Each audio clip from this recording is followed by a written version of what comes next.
Thank you. Today, we go to the subject of the spacecraft exploration of Mars. Quite a different story from the exploration of Mars using ground-based telescopes that we talked about in the last lecture. The typical interplanetary spacecraft of the present time is a machine about as big as this lecture table. It may weigh half a ton or a ton, something of that sort. Is launched by a large rocket booster from someplace like Florida or Soviet Central Asia. Takes something like a year to go to Mars, about the same as it took British merchantmen to go to the Far East in the 17th or early 18th centuries. The spacecraft is unmanned. Unmanned missions are much less expensive than manned missions. They also are much more obedient. The spacecraft could fly by a planet. It could go into orbit around the planet. It could enter the planetary atmosphere. It could crash into the surface. There are some that are designed to crash. Most are unhappy if they crash. And there are then spacecraft designed to land on the surface of a planet. Mars has seen spacecraft fly by, spacecraft orbit, spacecraft crash, although accidentally, and spacecraft successfully land. Today, I'm going to be talking about the first space missions to fly by and orbit Mars. They were all called Mariner, and you can see there's some hint of that nautical exploratory tradition even in the name of the spacecraft. And the first was called Mariner 4, which went by Mars in 1965. Mariner 6 and 7 went by in 1969. And then the main subject of this talk will be what was found, the remarkable findings by Mariner 9 in 1971 and 72. This is a model of a typical such spacecraft. This is, in fact, the Viking orbiter. You can see the four big solar panels, look like panes of a windmill, that convert sunlight into electricity to power the spacecraft. There also often is a battery which can drive the machinery of the spacecraft during times, for example, when the spacecraft passes behind the planet and so cannot see the sun. The spacecraft receives commands from the Earth with a big radio antenna, and usually it uses the same antenna to send the data back via radio to the Earth. And all of the communication goes over this extremely long path, which may be as much as 50 or 100 or 150 million miles. The spacecraft has its own little rocket motor and fuel so that it can adjust its orbit, change its orientation, do things on the basis of what it finds. And then, of course, it has science. Here is a scientific payload which can scan. It's called a scanning platform. And it has the ability to follow Mars as the spacecraft goes by or orbits the planet. And here you can see two cameras, and there are many other instruments as well. The spacecraft typically could last for at least a year and maybe many years in working mode. The spacecraft is to some degree intelligent. It has a computer on board. It has pre-programmed instructions. It has a long list of stupid things not to do, which it constantly checks out. Am I doing something stupid? Am I doing something stupid? And if it turns out that it is doing something stupid, it often knows how to correct that error. The computer can be reprogrammed from Earth so that the controllers on the Earth can decide to do something different. The controllers are in a large room in the United States at the Jet Propulsion Laboratory in Pasadena, California, and looking continuously at reports from the spacecraft about its internal health, how well it's doing, if any parts are failing, if it has enough power, if the temperature is right, and so on. And commands are sent from this command center. The commands go via land lines to a large radio telescope. This one is in the Mojave Desert in Goldstone, California. It is 85 feet in diameter, and it will send a coded radio message to the spacecraft at Mars. And the spacecraft knows how to read and interpret that information. Likewise, when the data is sent back, which it is on a regular basis, it is sent back to such a radio telescope, which then sends it to the scientists that are waiting in Pasadena for the data.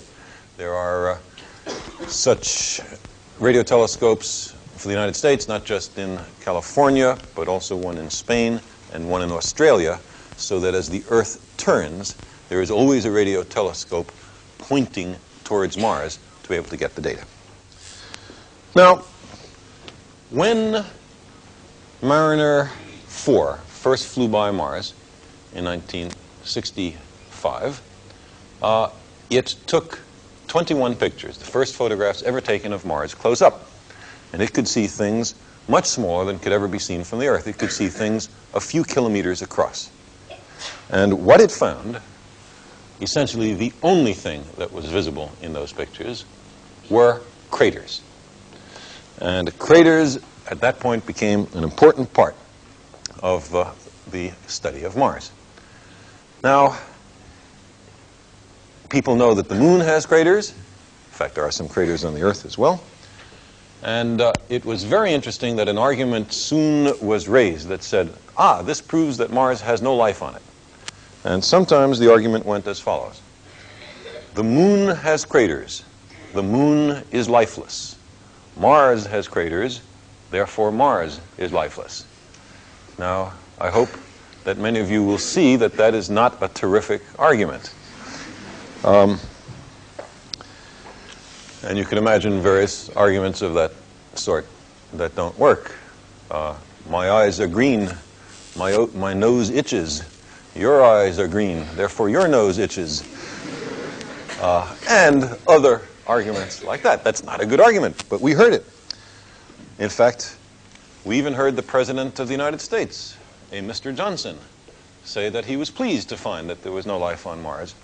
And the reason that he was pleased was because he said that as a young man he had been frightened by a radio broadcast about an invasion from Mars, which was based in fact on an H.G. Wells story of the same name, and that since he did not want an invasion, he was glad to find there was no one on Mars to do such an invasion. Well, this was an opinion which could be heard expressed by others, including the American divine Billy Graham, and shows that not only are there people who badly want there to be life on another planet, no matter what the evidence says, but there are people who badly want there not to be life on another planet, no matter what the evidence says. And the proper posture of a scientist, I believe, is to find out what's really there, independent of what people want. What we wish to be true is one thing, and it's important for our motivations. But what is out there may be quite a different thing. And it is always, I believe, important to be humble and open and questing in face of the truth. Now, the whole question of craters is an interesting one. What are the craters and how do they get made? We know that there are a large number of craters, let's say, on the moon. I'm going to come around here, and for a reason which you will shortly see, I'm going to put on this coat to protect me. Thank you. The solar system has lots of rocks in it.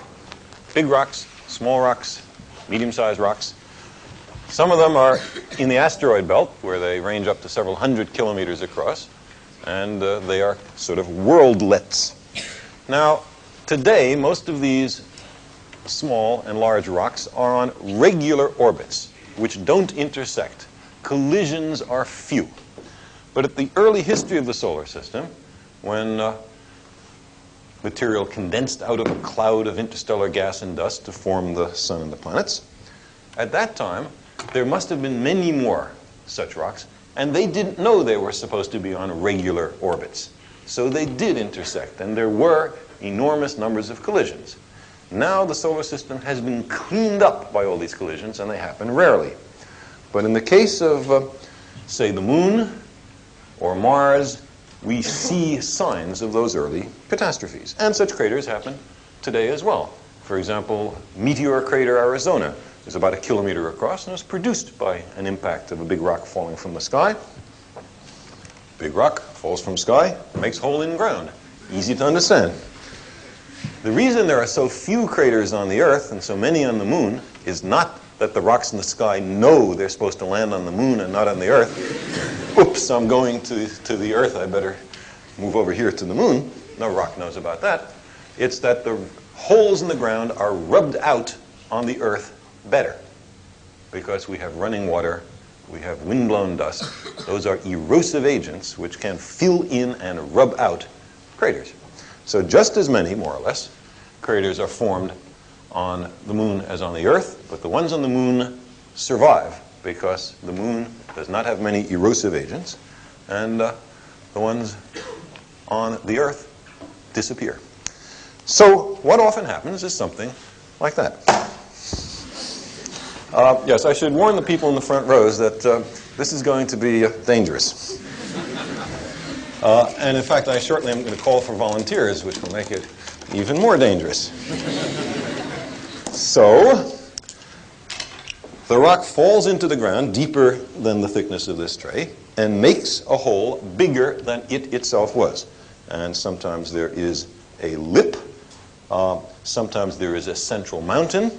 Sometimes a set of rocks fall from the sky simultaneously and make some sort of pattern. Occasionally there's a crater overlapping another crater. And there are lots of things that can be done. Also, it's fun. Sometimes rocks miss planets.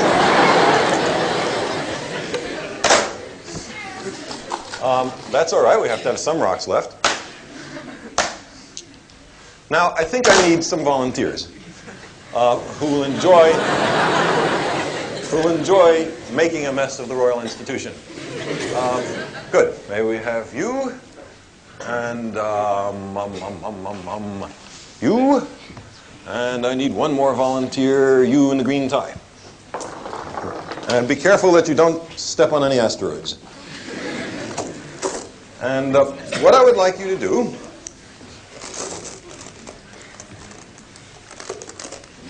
is to take some handfuls of marbles, it doesn't matter what the object is, and one at a time, but pretty fast, start throwing them onto the moon. Might be Mars, and I'll join them. Okay, so...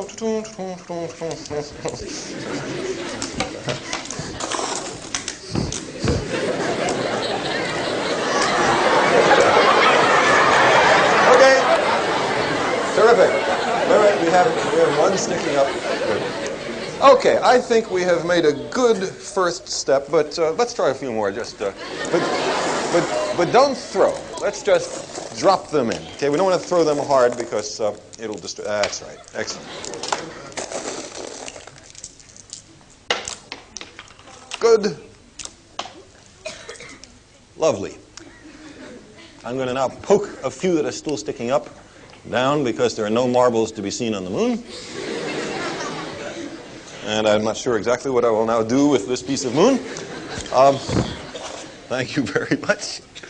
And I'd like to thank you for your help, because this is an important business of making craters on planets, and very few have a chance to do it. So maybe you can surrender your robes. Thanks. And I thank you for, oh, we have some asteroids left. Thanks very much. Now, let's take a close look. Mr. Coates can hold up a mirror at the results. And I think we got a lot of holes. Now, this is very close to what's called saturation cratering, where there are so many craters that one overlaps another, and you have hardly anything but craters and their debris. Now, that is the case in certain parts of the moon, but not in other parts of the moon. And I think it would be nice for us to spend a moment looking at the moon and seeing whether it bears some resemblance to what we've just seen. So now here is a photograph, in fact it's one we've seen before, of the moon. And the two major parts of the moon are the high, bright, heavily cratered areas, and the low, dark, lightly cratered areas.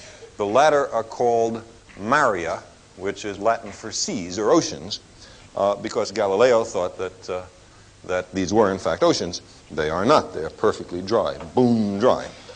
You can see a number of craters. Here, for example, is a dark crater. Here is one with a bright center. Here's another dark one. And as we look closer, we find tens of thousands of craters larger than a kilometer or so across. And a typical such crater is this one. We see the central mountain peak in the middle, which we did not find in any of our craters that we made in the Royal Institution a minute ago, but we understand the reason for that. It's produced by a rebound phenomenon, which could not have happened in this mud. We see the slumps at the crater walls, a kind of terracing. Sometimes there is debris which is thrown out by the impact. It is very similar to what we find in the laboratory.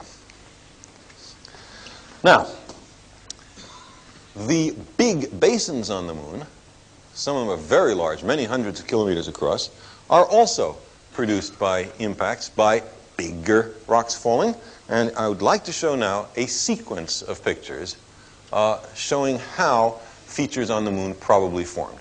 In the early history of the moon, in its final stages of formation, lots of rocks and debris were falling in, and there must have been an enormous number of craters to be seen.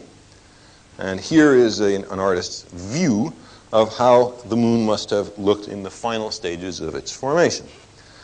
But there were still some rocks to be acquired by the moon, and here is one in the process of hitting the moon, liquefying some of the surface layers, producing an enormous explosion, which then led to a multi-ringed crater, a sort of tidal wave, successive waves from the impact spreading out and then being frozen in the as the lava, the hot rock, freezes.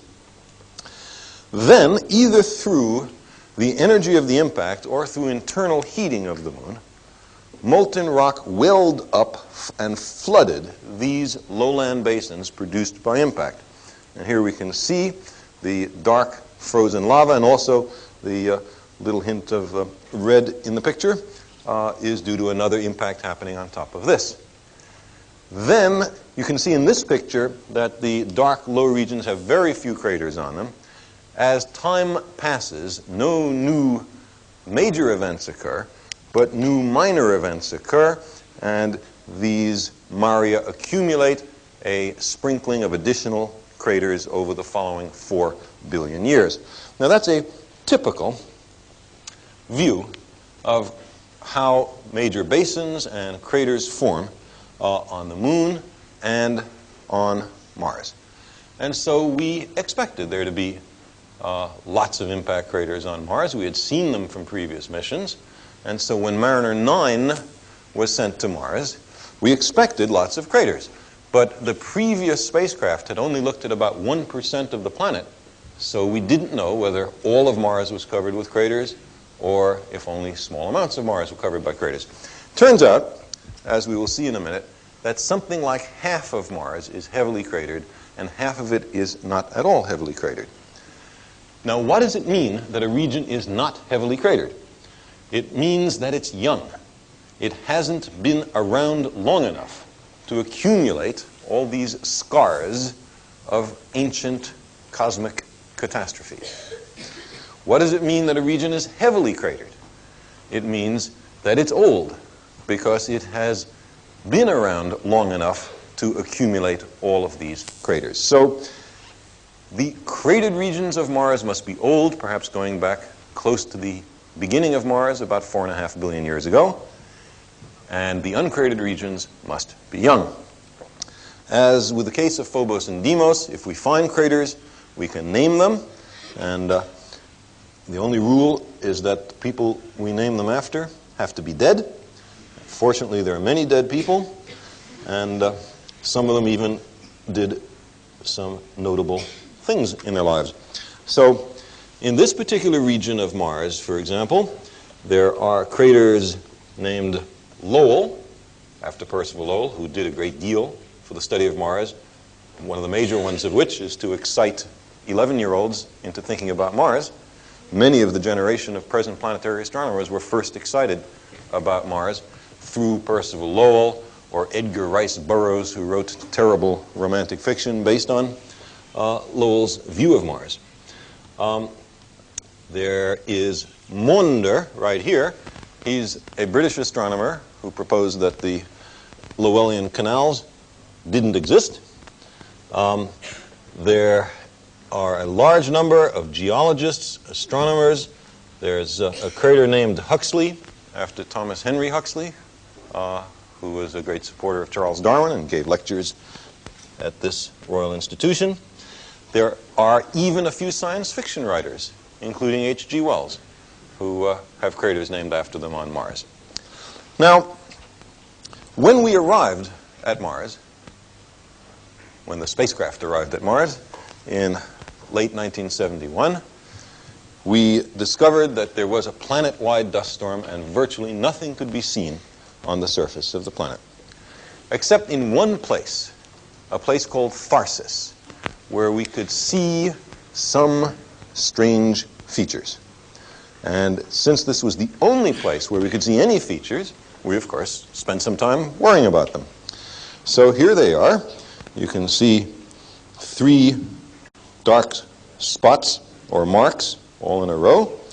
Since you had 3 marks in a row, some of the more clever scientists proposed naming them Harpo, Groucho, and forgotten the name of the third, Chico, thank you. But reason prevailed, and they were called by appropriate scientific names North Spot, Middle Spot, and South Spot. The dark spot over here is exactly in the position of a feature which had been seen by 19th century observers and called Nix Olympica, the snows of Olympus. And such a lovely name that we called this spot Nix Olympica. But what were they? Well, the first thing we tried to do is to, with a computer, enhance the contrast of these pictures to bring out more detail. And you can see that that's what's being done, for example, here. Here is a close-up of Nix Olympica. Well, what do we see? We see a dark smudge which seems to have a hole in it. Now, let's pause just a moment before going on to these pictures and think, what does a dark smudge with a hole in it mean? Well, why are we seeing these features at all when the planet is covered with a great dust storm? The only thing which makes sense is that these are features sticking up above the dust. Well, what is a sort of roundish feature that sticks up above the dust? It must be a mountain. But this is a mountain with a hole in it. What is a mountain with a hole in it called? A volcano. Everybody knows that. Thank you.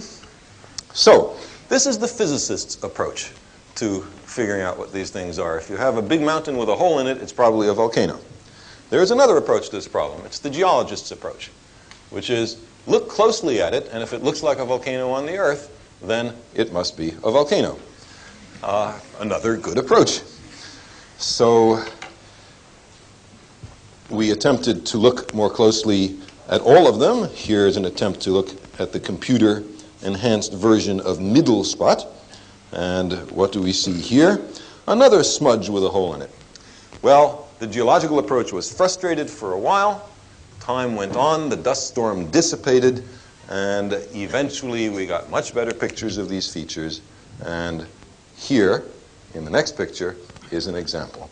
This is a close-up of middle spot. Ignore the rectangle which is put on Mars by us and doesn't exist on Mars. And you can see this enormous mountain. Here is the base of it.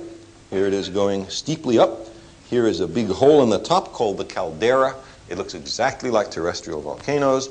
Case proved.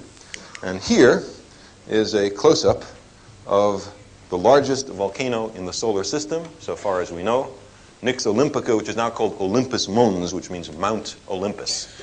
And whether there are any other famous individuals from classical mythology that live there as well, we do not know. But this is what Mount Olympus on Mars looks like. We are looking straight down the caldera, and let me describe what we have here. Here, on the right, is a flat plain here, which is the Tharsis Plateau. It is already very high. Here is a sheer vertical cliff, 1 to 2 kilometers high. Then we slowly walk our way uphill. The slope is modest here, very steep here. Then we come to the caldera, and there's a steep plunge in. Going to the other side of the caldera, we go down quickly here, slowly here, come again to the cliff, and go down to the Tharsis Plateau.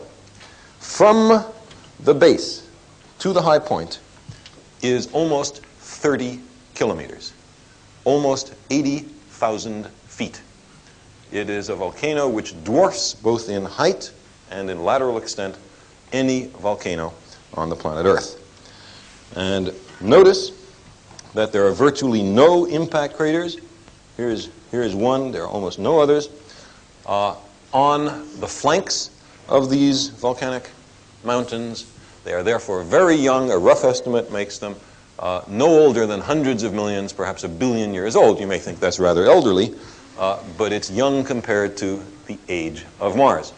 Mars is, in recent times, geologically active, which is very different from the case with the Moon, and shows, and there are many other things which show it, I'll come to them shortly, that Mars is by no means an object like the Moon. It is active in the sense that the Earth is. On the other hand, it has places which are very poorly eroded, like the Moon. It is a different place from either the Earth or the Moon. Now, volcanoes. We are going... This is Dirty Up the Royal Institution Day, and we have here a model of volcanoes. What is a volcano? Hot lava under hydrostatic... It was a rhetorical question. Under hydrostatic pressure, comes up a point of weakness in the ground, flows out, makes a mountain, and as the lava continues to flow up and overflow through the central caldera, the mountain continues to build. In the course of this, great clouds of ash are spread into the atmosphere and spread out on the flanks of the volcano. Well, we don't have really 4 volcanoes here, but we have a very good imitation of it. And if Mr. Coates will make the volcanoes go, we have a... You see, here's volcanic ash spilling out on the floor. Notice how the terrain is discolored and great cloud of smoke rising to the roof of the Royal Institution. If we were lit by sunlight instead of artificial lights, it would have gotten somewhat darker because the cloud of volcanic smoke would have prevented sunlight from coming in. Now, that happens when real volcanoes go off. They spread ash for great distances, they darken the sky, and they, in fact, cool the planet. And it is possible that in the time, 1 billion years ago or so, when the great volcanoes erupted on Mars, that there were substantial changes in climate, which were the result of those eruptions. Now, I will come back to the question of climate change in a little bit, but right now I would like to go on to the next nice thing we found in the Mariner 9 mission. In looking at the polar caps, we found we could see them through the dust because they had high contrast. And here you can see 4 pictures of the polar cap. This is the south polar cap. The north polar cap looks very similar. And here you can see an outrider, a piece of frosted ground, which we see here in the 14th day of the mission, but here, by the 21st day of the mission, it has entirely gone. The cap is receding. The frost is vaporizing, going on into the atmosphere, going away. Here, if we take a close-up look at day 36, we see strange gulfs and gullies into the polar caps. And this is absolutely characteristic of the polar caps in both parts of Mars. And here we have an artist's impression of what it would look like close to the polar caps. And you see this sense of stacked plates, great poker chips piled one on top of another, each tens of meters high. And then off in the distance towards the horizon, another set of poker chips piled one upon another. These are features totally unlike anything we know on the planet Earth. The fact that there is a feature and then another feature after a pause, another feature after a pause for each of the poker chips suggests that on Mars there are events which turn on and off. You make a piece of this great laminated terrain, and then the process that makes it stops. Then after a while it starts again. Then after a while it stops. That sounds like changes in the climate, but on a massive scale, as if Mars is at one time balmy and another time ice age. And astonishingly, there is still other evidence suggesting that that's the case. Because as the dust storm really cleared, and we could see smaller, less obvious details on the surface, we discovered a range of extraordinary features that look like what we see here on the left. We here have a valley, but a valley with sinuosities in it. It meanders back and forth on itself. Also, a valley with tributaries. Here, for example, or in here. It looks very much like a river. And on the Earth, there are rivers which look extremely like this particular feature. This is the Red River in the United States, and let's compare it back again with Nirgal Vallis, which is what this is called, on Mars. These features are remarkably similar in appearance. They seem to be produced by running water.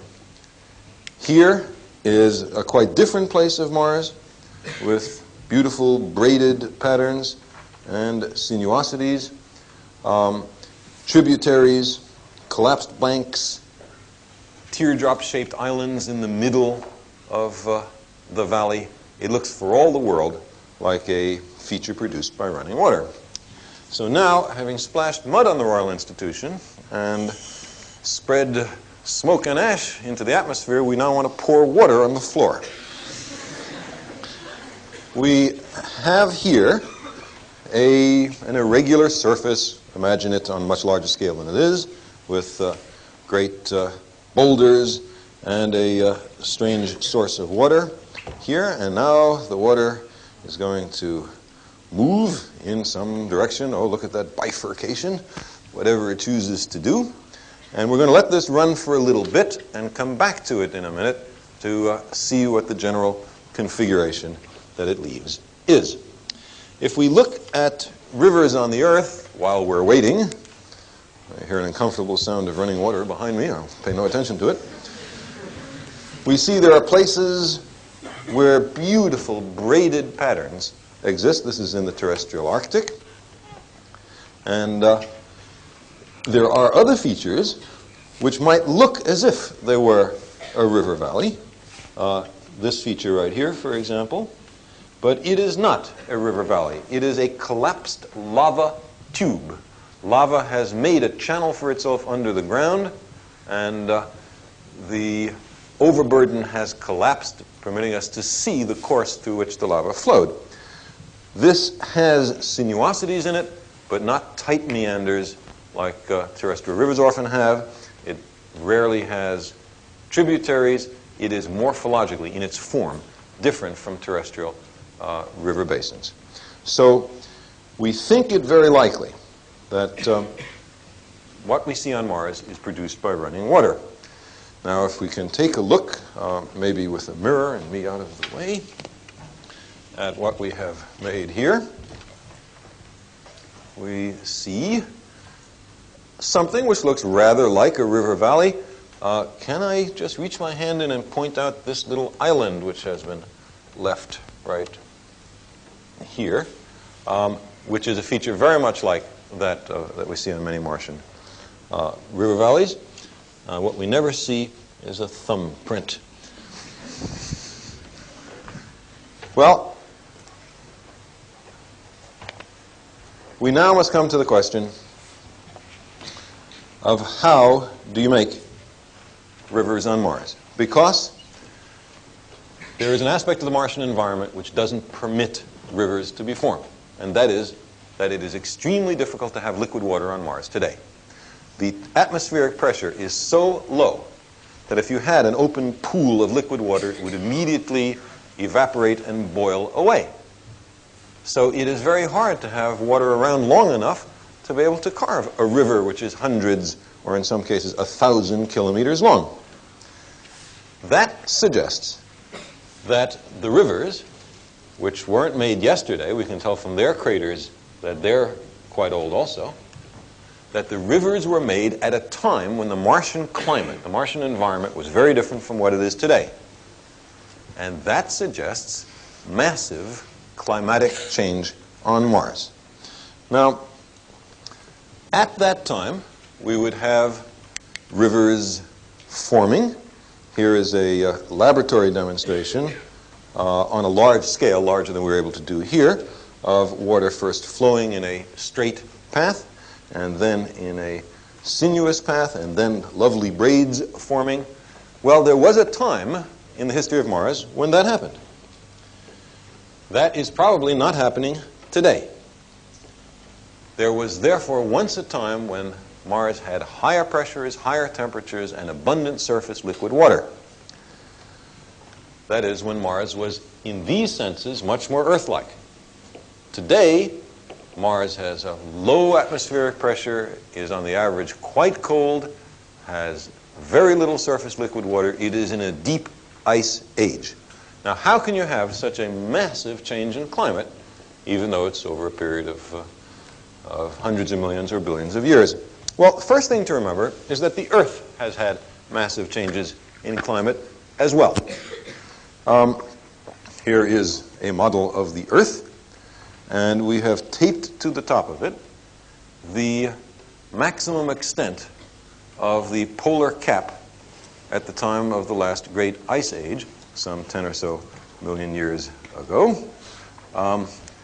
And we can see that it's extended down quite far into Europe. London miraculously has escaped being covered by ice, but Chicago is buried under 2 miles of ice, which must make things uncomfortable for anyone who lives in Chicago some 10 or 20 million years ago. And today, by comparison, the polar cap is extremely small in the Arctic region, and All those places like Canada and Scotland are perfectly free of permanent ice. Now, how did that happen on the Earth? There are many views, and some involve the fact that the Earth has an orbit around the sun, and sometimes the Earth is closer to the sun, sometimes further. Sometimes the polar cap of the Earth is tilted more towards the sun, and sometimes further away from the sun. That's one possibility. Another possibility is that volcanoes on the Earth have made ash and fine particles in the atmosphere which prevent sunlight from striking the surface and cools the Earth. And there's a large number of other possibilities. In fact, there is a club of people who worry about how to make ice ages on the Earth. And to belong to this club, you have to invent a new reason. And there are, at last count, some 80 members. So you can see that there are lots of reasons proposed, and it's unlikely that they're all correct, although more than one could be correct. Now, in the case of Mars, there are similar possibilities. And let's just spend a moment on what those possibilities are. Here is a globe of Mars. Why don't we turn the sun on, always good to do when we talk about climate on a planet, and maybe we could dim the overhead lights a little bit. Good. Now, one possibility is that the sun itself gets brighter and dimmer over long periods of time. Let's see if we can dim the sun. Oh, good. There goes the sun dimming. We must imagine great ice ages happening on Mars, the atmosphere condensing out at the polar cap.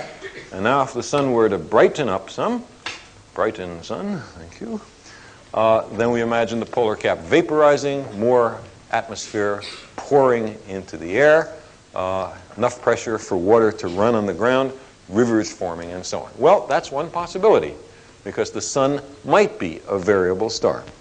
Another possibility is that there are times when the polar cap of Mars is pointed towards the sun, and at that time, polar cap vaporizes, more atmosphere, running water, and times when the polar cap is averted from the sun, and things get very cold up there, and all the atmosphere rushes away to freeze out in the polar regions. There are many other reasons proposed for climate change on Mars as well, and I've mentioned just a couple of them to give you some feeling for the kinds of events we're talking about. But these are grand events. They're on a planetary or solar system scale. It would be very nice to understand what they're about and to see whether causes of climate change on Earth and on Mars are similar or different.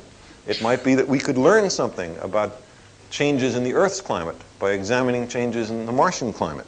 Since we are poking about the Earth's atmosphere, making changes in the Earth's atmosphere and surface, it is possible that we might inadvertently, accidentally make major changes in the Earth's climate. It is important to study other planets as cautionary tales of what not to do with the Earth. Now, there is another consequence of these climate changes. If there was once a time when Mars was warmer with higher atmospheric pressure and more liquid water, doesn't that mean that there was once a time when Mars was more conducive to life of a terrestrial familiar sort than it is now? The Martian atmosphere, we knew by the time of the Mariner 9 mission, was composed mostly of carbon dioxide. The total pressure was only about 1% or a little less than it is here. It's about the same as the density of the Earth's atmosphere at an altitude of 100,000 feet. The air is quite thin on Mars.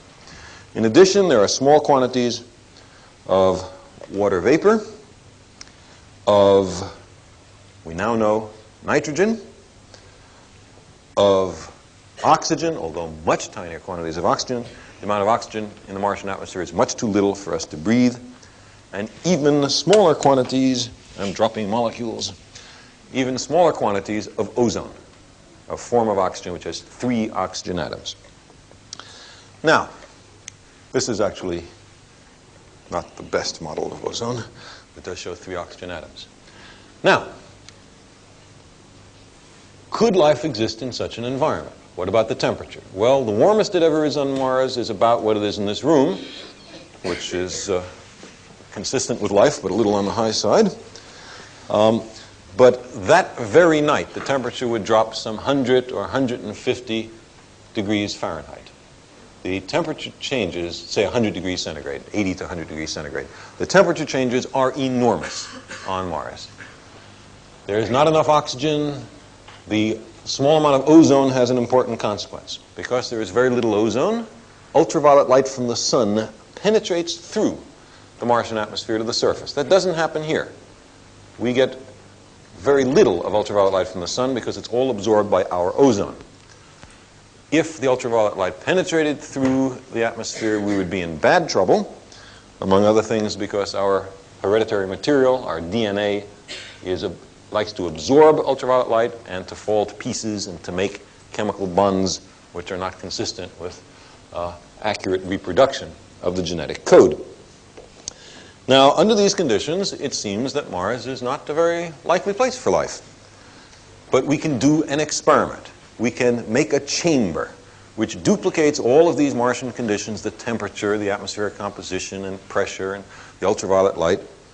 Such chambers are, of course, called Mars jars. And we can inoculate the Mars jar with terrestrial microbes, bacteria, let's say. And when we do that, we find that lots of microbes do just fine. There are some that gasp and die for lack of oxygen. There are some that freeze to death. There are some that get fried by ultraviolet light. But there are many that enjoy those conditions extremely well. And if there are tiny quantities of liquid water available, say between little adjacent grains, they are able to reproduce. So the Martian environment is consistent even with some kinds of terrestrial forms of life, and therefore we should by no means exclude the possibility of microscopic forms of Martian life. That doesn't guarantee their existence, of course, but what we know about the Martian environment suggests that they might be there. And particularly if there were an earlier epoch when conditions were much more balmy, then perhaps the possibility of life on Mars is even greater. Now, this was one of the interesting conclusions from the Mariner 9 mission. In many people's minds, it had raised the likelihood of life on Mars. There was, among Percival Lowell's arguments for life on Mars, one which at least wasn't based on erroneous data, and that is that there were seasonal changes on Mars. We talked about some of them in the last lecture. Here is a different kind of seasonal change which he observed, and in fact which does exist on Mars.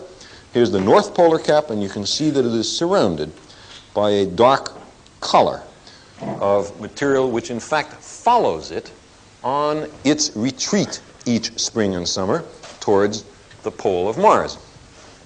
Lowell thought that what was happening was that the polar cap was melting, wetting the ground, and that the moisture encouraged plants to grow and proliferate and darken the ground. The same idea was supposed to explain the seasonal changes, which we talked about in the last lecture. But Mariner 9 found a set of changes on Mars at all scales, big and little, which seemed not to be produced by vegetation, but rather by something quite different, by windblown dust. Here we have a nice region of Mars where the contrast between bright and dark markings is high.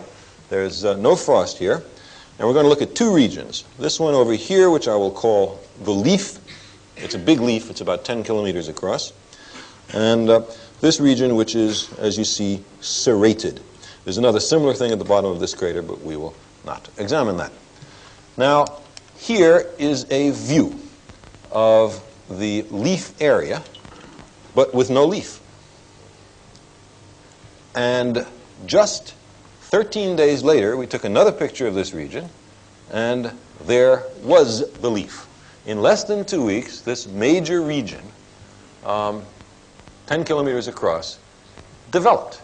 Now, could this be the growth of vegetation, or might it be that the dark area was obscured by overlying bright dust, which then blew away by the wind, revealing the dark material below? Well, if we now move to the serrated area and do a similar dissolve between before and after, which we can do with two television cameras here, we will see, I hope, that the points at the bottom did a slight downward walk. And this serrated form and its motion is very typical of things which occur in laboratory experiments in blowing sand around. And we shortly are going to dirty up the Royal Institution in yet another way by blowing sand around. But before we do that, let's take a look at a laboratory experiment done under closer to Martian conditions than we will be able to, in which you see at upper left the wind blowing these little strings, and down here an originally regular pile of sand which has been made to take a serrated shape very much like that on Mars. Now here, and I have no idea how this experiment is going to turn out, we have a pile of sand on a dark surface, a wind machine, and we're going to turn it on and see what happens.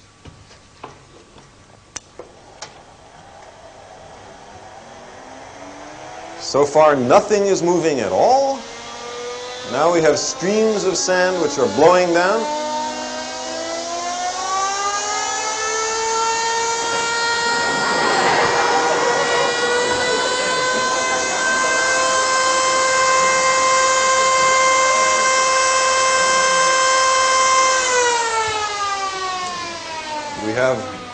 We almost blew one of Mr. Coates's assistants away. We see long streamers which have come out. We have changed the initial configuration of the pile. Had we let this go for some longer period of time, we would have found that there were little outrider streaks like those that we see on Mars. We find, if we look elsewhere on Mars with the Mariner 9 mission, still further signs of wind-blown dust. Here, at left, we see a field of craters, and behind each crater is a bright streak, all pointing in parallel directions. And if we look at right, we see in quite a different place on Mars a field of craters, and behind each crater is a dark streak, all pointing in the same direction, although a slightly wider angle for the streaks that are dark than that are light.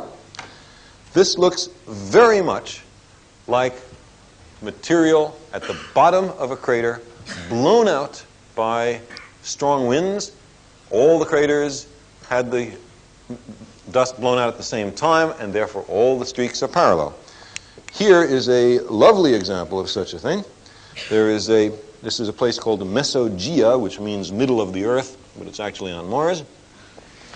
Here is a crater.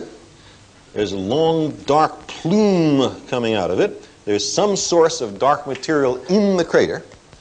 But here is a place where the plume has not extended to.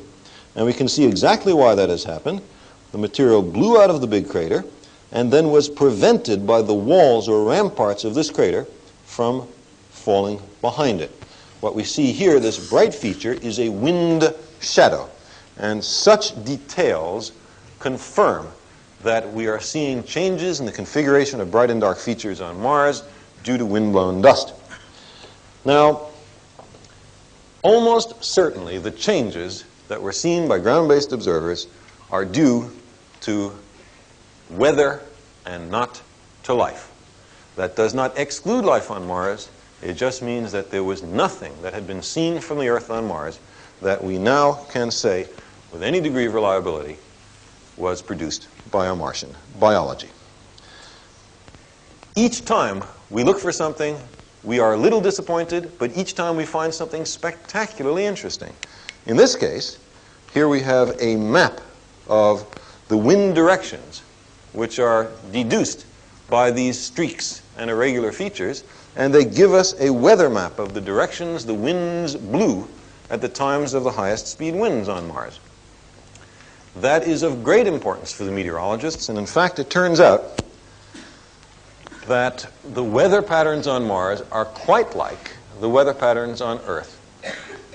They are comparable planets and have comparable weather. The fact that Mars has the same period of rotation, 24 hours, as the Earth, makes that comparison even more striking and bears out again a most important point about planetary exploration. There are certain sciences which are restricted to the Earth, or at least were until recently. Studying the weather was one. Studying climates and climate change was another. Geology and geophysics is a third. And biology, the most important, is the fourth. Each of these sciences has been restricted to the Earth. The people studying these fields could not know to what extent their conclusions are generally true and to what extent they are anecdotal to the Earth. By extending our study to other planets, we are able to broaden the powers and generalities of these sciences and therefore to make them much more relevant back here on Earth. I believe that the entire effort at unmanned planetary exploration is more than justified in terms of cost on this basis alone. Now, I'd like to conclude by just showing you 3 more pictures found by Mariner 9, because there are many things found by this mission that we do not understand.